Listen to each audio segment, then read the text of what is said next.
tragic poem called The Slow Apocalypse, accompanied on the Teller guitar.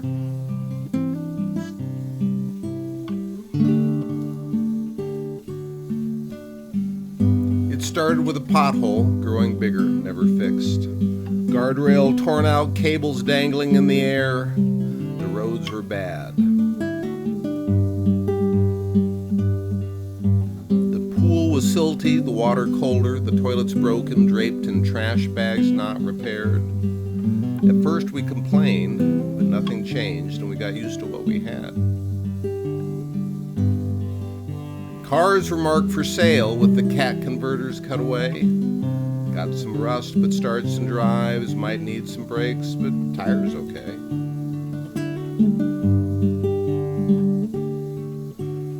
Rents climbed as the investors tried out being landlords. People slept on couches at the homes of relatives and friends wherever they could stay.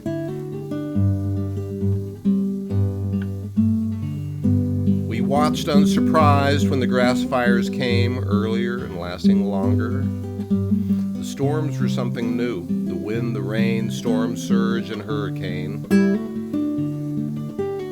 The red skies at night, the ash drifting down. We watched the swirling waters where the beaches once had been.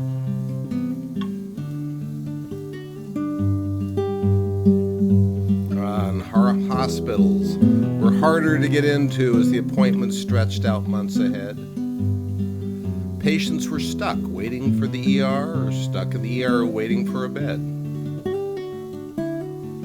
Or stuck in that bed waiting for rehab or stuck with no care at all. Old people lived and died in the hallways, short-staffed and full, they said.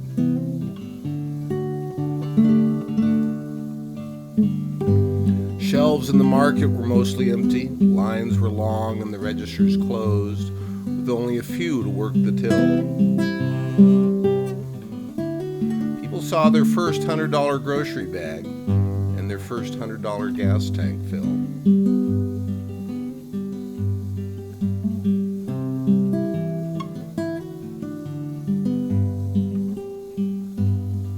Real teachers were gone, and others were hired to take their place.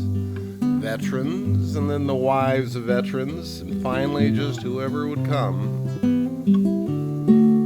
Parents who could kept their children home. Children in school came home to say the daily movie was the same.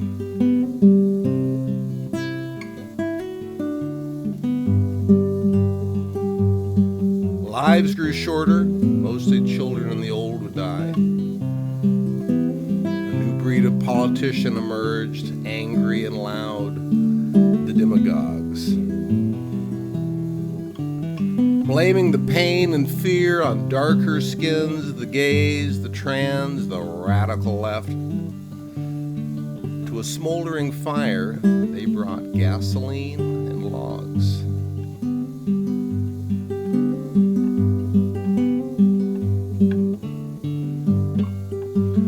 Quieter types not wanting to fight dropped away from politics and away from the school boards, no longer willing to live with the threats and the spitting. New folks took their place, smug that they belonged in this new order of things. Noah's Ark was taught again, and the schools went back to hitting.